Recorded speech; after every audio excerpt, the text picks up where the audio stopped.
삶을 움직이는 뉴스, 중심 잡힌 시선으로 전하겠습니다. 황보선의 출발 새아침.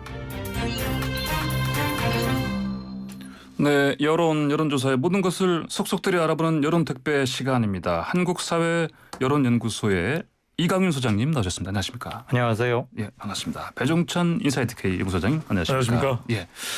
자, 먼저 시간이 좀 별로 없어서 네. 소장님, 네. 먼저 이번 주 나온 그 따끈한 거 몇 개 좀 따끈따끈합니다. 예. 세계 여론조사 기관의 조사 결과를 예. 바로 소개해드리겠습니다. 예. 중앙선거 여론조사 심의위원회 홈페이지에서 확인 가능하고요. 자세한 개요는요. 질문은 대선에서 누구에게 투표하는지 물어봤습니다. 먼저 YTN과 리얼미터의 조사입니다. 6일, 7일 실시됐고요. 이재명 후보 37.1%, 윤석열 후보 45.3%, 윤석열 후보가 8.2%포인트 오차 범위 밖으로 앞서는 결과였고요. 머니투데이가 한국갤럽에 의뢰를 했던 조사인데 같은 날짜입니다. 예. 이재명 후보 36.3%, 윤석열 후보 36.4%, 윤석열 후보가 0.1%포인트 수치상 앞서는 결과인데 예. 깻잎 한 장 차이입니다. 예. 마지막으로 TBS 한국사회여론연구소 조사입니다. 예. 지난 3일, 4일 실시된 조사이고요. 이재명 후보 37.9%, 윤석열 후보 41.2%, 윤석열 후보가 오차 범위 내 수치상 앞서는 것이기 때문에 예. 팽팽한 깻잎 한 3장 정도 될까요? 예, 알겠습니다.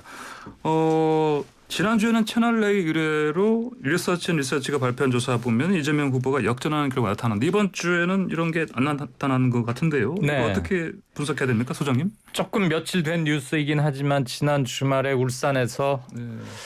뭐랄까요, 회동 울산 그리고 회동. 네.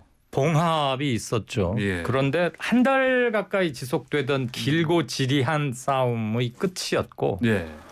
윤석열, 이준석 두 사람만의 화해나 봉합이 아니라 김종인 대표의 합류도 함께 발표됐기 때문에 예. 뉴스의 증폭도랄까 그런 건 조금 컸고 예. 그게 보수권 지지자들에게 이제 드디어 터널을 나서는구나. 너희들 참 그동안 보기 싫었고 문제 많았는데 예. 그래 잘 한번 해봐라 하는 심리적 기대 효과는 좀 반영이 됐을 겁니다. 예. 상대적으로 이재명 후보 같은 경우는 지금 문재인 대통령의 국정 수행에 대한 평가에서 잘하고 있다가 한 40% 안팎쯤 나와요. 예. 그거를 온전히 자신의 지지율로 전환시키지는 못하고 있다. 다 흡수하지는 못하고 있다. 그리고 약간 어딘가 모르게 천장에 갇힌 듯한 예. 어떤 사람은 그걸 박스권의 상단선이라고 하던데 예. 표현은 어쨌거나 간에 그래서 뒤집기까지는 실패하고 조금은 역부족한 상태 아닌가. 그런데 지금 조금 전에 배 소장이 최근에 나온 것들 다 짚어주셨습니다만 예. 한 군데를 빼고는 오차범위 안에서도 비교적 좀 붙어있는 형국이어서 예. 이런 미세 국면에서는 우열을 함부로 말하기보다는 매우 박빙의 국면이고 예. 넓게 보아서는 비슷한 출발선에 있다고 보고 양측 그렇게 보는 게 차라리 합리적이지 않을까 싶습니다. 그렇군요. 알겠습니다. 배 소장님은요? 이번 대선은 윤석열 후보를 이재명 후보가 쫓아가는 판세가 대체적으로 이어질 수밖에 없거든요. 왜냐하면 정권 교체 여론이 높기 때문에 네. 김종인, 이준석 합류하면서 갈등이 봉합됐다. 봉합효과라고 그러죠. 예. 그래서 정권 교체 여론이 재조명되고 부각됐고 또 이탈했던 중도층 MZ세대가 재결집하는 양상도 있습니다. 예. 그러다 보니까 윤석열 후보의 지지율이 다시 반등 모멘텀을 잡는 것으로 보입니다. 예. 그럼 이 소장님, 네. 이 골든 크로스요. 이재명 후보 입장에서는 예. 이거를 좀 이 상황을 좀 굳히고 싶어 할 텐데 네. 여기 힘을 발휘하지 못하는 건 이유는 뭐라고 보세요? 일단은 아무래도 예. 아직도 광범위하게 확인되고 있는 정권 교체 심리 이게 50%를 넘나듭니다. 예. 50대 초반까지 왔다가 중반으로 다시 왔다 갔다 그 밴드를 강고히 유지하고 있는데 예. 그만큼 바뀌어야 한다. 그래서 민주당의 이재명이 아니라 이재명의 민주당으로 바꾸더라도 그것을 한꺼번에 뛰어넘기는 지금은 좀 네. 힘에 부치거나 시간에 쫓기는 듯한 그런 느낌이 있고요. 예. 중산층 또는 중도 지역에 있는 분들이 민주당 이재명 후보에게 썩 마음의 문을 열기에는 한두 가지 조금 부족한 요소들이 조금 있는 것 같습니다. 이재명 후보가 사과도 여러 번 하고 전향적인 또는 민심의 향방에 바로바로 반응하는 네. 자신의 정책 바꾸기 또는 선회, 예. 일시적 유보 이런 것들 해오고 있습니다. 부분적으로는 괜찮은 평가도 나오긴 합니다만 썩 예. 민심의 저류의 방향 물꼬를 확 틀어보기에는 아직은 정권교체 심리를 이겨내기는 조금은 시간이 더 필요한 게 아닌가 그런 생각은 좀 듭니다. 알겠습니다. 배 소장께서는요? 중요한 것은 결국 구도를 극복하는 것이거든요. 예. 이번 대선은 프레임 전쟁입니다. 자기 지지층에서 중간에 서 있는 유권자, MZ세대 여성 중도층을 공략할 필요가 있는 거죠. 예. 이념상으로는 큰 문제가 없어요. 문재인 대통령 지지층도 궁극적으로는 이재명 지지로 흡수가 될 테니까요. 예. 그다음에 우리가 3P로 볼 때 이념 괜찮아요. 이재명 후보 예. 입장에서. 그다음에 네. 이제 사람인데 피플이 문제가 되는 거죠. 그러니까 굳이 섣불은 설익은 인재 영입할 필요 없어요. 계속 파장만 생기잖아요. 예. 이번 대선은 철저하게 이재명의 목소리, 이재명의 시선, 이재명의 미래를 보는 것이거든요. 그러니까 이재명이 어떻게 하면 민주당의 이재명이 아니라 이재명의 민주당이 되겠습니다. 정책이에요. 좀 더 많이 고민한 정책. 예. 그리고 이 정책은 팔러시죠. 어디로 가야 되느냐. 이번 대선은 선택과 집중입니다. 에너지가 지나치게 방만하게 흐트러져서는 안 돼요. 집중을 어디에? M여중에 네. MZ세대 여성 중도층에 솔깃한 것뿐만 아니라 실제로 손에 잡히는 정책을 계속 이야기하다 보면 예. 시간이 걸릴 수밖에 없죠. 이 지지율이요. 연말, 연초 또 1월 말 또 설 연휴 요동칠 겁니다. 그러니까 지속적으로 꾸준히 진심으로 이 정책을 M여중에 집중하라. 예. 시간이 지나면 효과는 나옵니다. 알겠습니다. 이관우 소장님, 네. 이재명 후보가 최근에 뭐 중도층 공략 전략이겠죠. 예. 현 정부가 차별화하는 그런 발언들 계속 이어가고 있지 않습니까? 네. 조국 사태 관련해서도 사과하고 뭐 정부 지원도 뭐 짓거리라고 이렇게 예. 강하게 비판을 하고 옳은 방향으로 간다고 보십니까? 현직 대통령의 인기나 지지도가 1-20% 미만으로 우리 몇 번 봐왔지 네. 않습니까? 전직 대통령들에서. 예. 그럴 경우에는 대놓고 차별화하는 것 네. 민심에 일부 부응하는 측면이 확실히 있습니다. 예. 그런데 지금은 문재인 대통령이 지난 4년 전에 2017년 대선에서 41.4%를 얻었는데 예. 지금 국정수행 긍정평가가 그 정도 나와요. 그거보다 조금 빠지거나. 만약에 재선이 가능하다면 재선도 예. 만약에 그래서 예.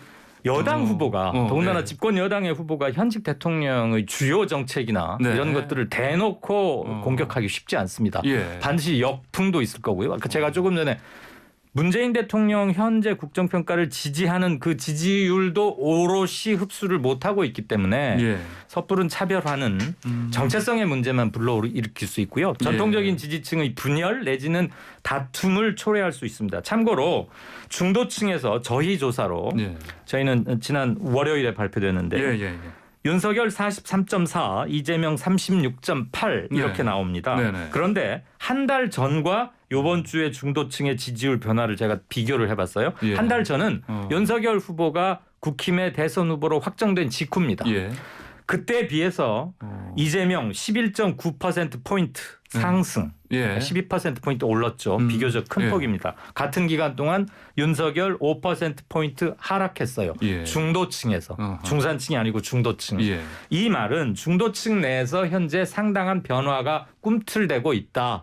그리고 두 캠프에서 물론 잘 알고 있을 거고요. 예. 윤석열 후보가 전반적으로는 하락하다가 지금은 약간 멈추는 바닥을 다지는 그런 양상이기도 하고 예. 이재명 후보는 치고 올라오는데 그게 약간 막힌 예. 그 지점에서 지금 만나고 있다 이렇게 보시면 크게 무리는 없을 것 같습니다. 알겠습니다. 방금 배 소장님. 문재인 대통령과 차별화 필요하죠. 문재인 대통령 지지율만으로는 선거에서 이기기 어려워요. 네. 그래서 플러스 알파 생산적인 차별화는 필요한 겁니다. 그렇기 때문에 더 정교해져야 되는 거죠. 예. 선거는 선택과 집중의 예술이거든요. 예. 그러니까 흐트러져서는 안 돼요. 그러니까 이럴까 말까 차별화를 하면 안 될까 차별화를 하는 게 나을까 이런 고민들을 충분히 하지 못하는 것 자체가 더 위협적인 것이거든요. 차별해야 돼요. 그래야 선거에서 이길 수 있으니까. 근데 중요한 건 뭐냐면 결국에는 이번 대선은 3안의 대전입니다. 3안. 쓰리안. 첫 번째는 계속 예, 아까 3P 또 쓰리안. 안정이에요. 예, 안정은 예. 뭐냐면 부동산 안정입니다. 네, 부동산 안정. 1가구 1주택은 종부세 폐지하는 게 맞겠죠. 두 번째로는 안전입니다. 안정, 지금 오미크론도 안전. 위험하거든요. 네. 그러니까 오미크론에 대해서 코로나에 대한 대응책 후보들 중에서 누구 이야기하는 사람 있습니까? 없잖아요. 마지막으로 안심이에요. 내년부터 시작되는 5년 너무 걱정이 됩니다. 미중 충돌도 한다 그러죠. 지금 남북 관계도 종잡을 수가 없죠. 그렇다면 이재명 후보로서는 누굴 잡아야 되느냐. 예. 노무현 문재인은 거의 잡았고 잡혀가고 있잖아요. 김대중을 잡아야죠. 그러니까 이낙연, 설훈, 천정배, 정동영 전부 DJ 사람이에요. 예. 그러니까 호남 지지율이 왜 더 확보 안 되느냐. 김대중을 잡는 이유는 뭡니까? 김대중 잡는 건 경제를 잡을 수 있는 거예요. 또 안보를 잡을 수 있는 거예요. 마지막으로는 역대 대통령 중에서 영부인과의 가장 수평적인 관계를 보여준 대통령이 누굽니까? 2호 여사 김대중이죠. 그러니까 이번 대선은 여성이 중요하니까 이걸 잡아야 되는 거죠. 아, 예, 알겠습니다. 제가 방금 언급했던 그 조국의 강, 예. 자, 건너야겠다. 이재명 후보가 연일 이제 조국 사태 사과하고 있는데, 자 여기에 대해서 추미애 전 장관이 인간 존엄 짓밟는 것 이렇게 문제 제기를 했습니다. 예. 이 강한 발언인데 이재명 후보로서는 좀 이런 비판을 받으면 좀 또 이렇게 이거 어떻게 해야 되지? 고민이 들지 좋지 않겠습니까? 않고 위축도 예. 되겠죠 일부. 그러니까요. 그런데 예. 추미애 전 장관이야말로 윤석열 당시 총장과 확실한 가장 유일한 대극을 이루었고 물론 네. 뭐 그 전임 장관하고도 좀 그렇지만 그래서 추윤 갈등이 그냥 보통 명사화 네. 되게 몇 개월간 쓰였잖아요. 네. 추 전 장관으로서는 당연히 그렇게 반응하는 거 본인 입장에서는 뭐 그럴 수 있다고 생각합니다. 이재명 후보는 이게 참 애매한 문제인데 조국 사태를 어떻게 볼 것인가 예. 관점에 따라서. 그런데 지금 이재명 후보는 종합 토론회를 하거나 100분 토론회 진행자는 아니잖아요. 조국 사태를 바라보는 게 예. 표를 얻어야 하는 집권 여당의 후보입니다. 예. 그리고 본인이 까놓고 말해서 지금 확실하게 이기고 있는 건 적어도 아니에요. 비슷하거나 어떤 조사에서는 약간 열세인 거. 아무튼 동일선상에 있다고 치고 보면 전통적인 지지세 규합과 나아가서 중도 지역에서 표를 두고 고심하고 있는 사람들에게 확실한 메시지를 내고 손을 내밀어야 하는데 예. 그중에 하나는 조국 사태에 대한 자신의 입장을 정리하는 것이겠죠. 본인이 여기에 대해서 구체적으로 사과할 사안은 없다. 정치적 정서를 고려해서 예. 이 문제에 대해서 나는 이렇게 생각한다. 횟수로는 2년 전에 꽤 오랜 시간이 흘렀습니다만 그 상흔이랄까 또는 여파는 아직도 미세하게나마 진동이 계속 오고 있다고 생각하니까 입장을 정리하고자 하는 것이겠죠. 또 하나는 이게 과연 선거에서 얼마나 큰 도움, 실제 득표 면에서 네. 상징적 효과 말고요. 네. 열린민주당과의 합당이 얼마나 큰 효과를 가져올 수 있을지는 모르겠습니다. 그러나 전열을 통일시켜서 재정비한다는 차원에서는 합당은 정치적으로 고려해 볼 거예요. 네. 그때는 조국 사태에 대한 사과가 오히려 방해가 될 수 있습니다. 아시다시피 열린민주당의 정치적 정서는 네. 조국 사태에 대해서 굉장히 강경하고 네. 원칙적으로 잘못된 수사니까 피해자다. 그리고 네. 사과라는 거에 대해서 부정적입니다. 그럼에도 불구하고 이재명 후보가 계속해서 이 문제를 한두 번 그냥 지나가는 모션이 아니고 거듭해서 하는 이유는 자발적으로 네. 이를테면 요구받고서 기자들의 질문에 압박받아 밀리듯이 하는 사고 아니잖아요. 예. 본인이 자발적으로 하는 이유는 뭐겠어요? 분명한 메시지를 계속 발신하겠다는 겁니다. 중도 지역에 있는 사람들에게 예. 조국 사태에 대해서 나는 이 점을 사과한다. 수사 이 점은 잘못됐다는 두 번째고. 그렇게 해서 얻어지는 게 많다고 생각하고 이것은 다음번에 방향 선회를 위한 주춧돌을 놓는 과정이라고 봅니다. 알겠습니다. 배 소장님, 이 네. 관련해서 이 조국 사태 사과가 적절했느냐 뭐 네. 관련 조사도 좀 있었죠. 그렇습니다. YTN과 리얼미터의 조사인데 6일 7일 실시가 됐고요. 예. 이재명 후보의 조국 사태 사과에 대해서 적절하다가 46.6%, 네. 부적절하다가 42.1%로 나타나서 예. 큰 차이는 아니었습니다. 자세한 내용은 조사기관의 홈페이지에서 확인 가능한데 저는 조국 사과 하는 게 맞다고 봐요. 예. 조국 개인에 대한 비토가 아니잖아요. 이것은 조국 전 장관의 행위 네. 바로 관련된 의혹에 대해서 사과를 하는 것은 맞는 거죠. 왜냐하면 그래도 중도층, 여성, MZ 세대는 예. 부정적인 인식이 있거든요. 조국 전 장관의 행위에 대해서 예. 관련된 의혹에 대해서 자녀와 관련된 또 사모펀드와 관련된 그 부분에 대해서는 사과를 할 수가 있죠. 선거는 한 표라도 더 가져와야 되는 거잖아요. 예. 그래서 중도층의 또 MZ 세대의 마음을 움직일 수가 있는 거죠. 알겠습니다. 자, 국민의힘 쪽도 좀 예. 얘기 나눠보시죠.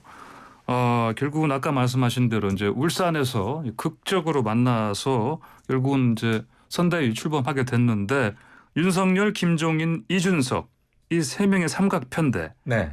자, 과연 시너지가 클까요, 이강윤 소장님? 3대 1인 형국이네요. 방금 언급하신 네. 세 사람과 네. 저쪽 땅에는 이재명 원 스트라이커 예. 한 사람밖에 안 보여요. 마치 이재명의 민주당이기도 네, 하고. 손흥민처럼 네네. 이쪽은 네. 세 명의 공격수와 뭐 미드필더 이렇게 보이는데 네. 이들 사이에 결정적인 알력이나 한입 두 소리, 한 지붕 세 가족 네. 이렇게까지 가지 않으면 전 플러스 요인은 많다고 봅니다. 예. 특히 이준석 대표가 2030 세대에게는 예. 확실한 발신력 플러스 표 흡인력도 일부 있다고 보여지고요. 네. 당대표 되는 과정에서 실제 우리가 득표력을 확인하기도 했습니다.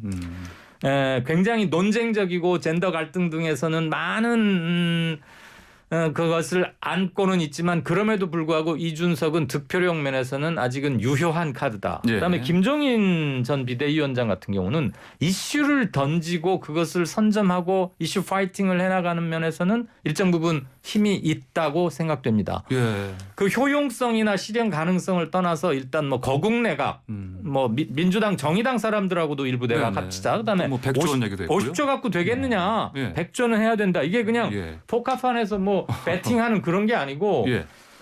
뭐 나름대로 수치 근거도 있고요. 네. 그런 점에서 일단 사람들로 하여금 자기가 던진 말을 가지고 얘기하게 만드는 능력이 있습니다. 네. 선거전에서 굉장히 중요하죠. 그런데 이게 서로 노선 다툼으로 비화되거나 네. 한 지붕 가서 딴소리하고 그러면은 그 역효과 반드시 생길 겁니다. 아직까지는 뭐 출범한 지 며칠 안 됐으니까 네. 그런 큰 문제는 아직은 돌출 안 되는 것 같습니다. 예. 배 소장님. 단기적으로는 예. 네. 도움이 된다고 볼 수가 있겠죠. 왜냐하면은 윤석열 후보에게는 4명의 남자가 중요하다고 그랬잖아요. 김종인, 이준석, 홍준표, 안철수. 네. 김종인, 이준석이 합류됐으니까 당장의 급한 불은 끈 겁니다. 예. 그런데 이제 중요한 것은 이건 시너지예요. 중도나 MZ세대, 2030 세대를 봤을 때는. 근데 역시너지는 뭐냐. 홍준표, 안철수 어떻게 할 겁니까? 협력이 될까요? 여기까지 흡수해야 당선 가능성이 더 높아지는 것인데 네. 여기에다 윤핵관, 윤석열 핵심 관계자 그리고 김병준, 김한길 각 위원장들과의 관계 순조로울까? 이런 부분을 윤석열 후보가 얼마나 잘 정리할 수 있을까? 그러니까 김종인 총괄위원장의 파괴력이 2012년, 2016년 올해 보궐선거 대단했죠. 그런데 이번 선거만큼은 다를 수도 있는 것이죠. 알겠습니다. 아이고 시간이 이제 한 40초밖에 안 남았습니다. 네. 마지막으로 이강윤 소장님 네. 짧게 자 윤석열 짧게. 후보의 부인 김건희 씨 등판 이거 언제쯤 될까요? 이거 늦출수록 네. 영원히 안 나오고 끝날 수는 없잖아요. 예, 예. 늦출수록 본인이 받을 스포트라이트는 더 커지기 때문에 네. 부담은 더 올라가겠죠. 관심이 커지면 부담도 커질 테니까 네.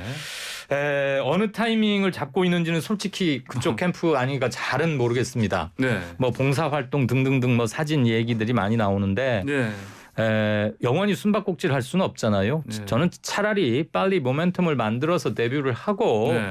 몇 가지 의문에 대해서는 본인 임기건 주변을 통해서건 해명할 건 하고 또 뭐 대답할 건 해야지 이대로 가면 네. 계속 사람들이 쫓아만 다니니까. 하지만 네. 현실적으로는 최대한 늦출 것 같아요. 그래요. 내년으로? 예. 알겠습니다. 예. 자, 오늘 두 말씀 여기까지 드렸습니다. 잘 들었습니다. 감사합니다. 고맙습니다. 이강윤, 배종찬 두 소장님과 함께했습니다.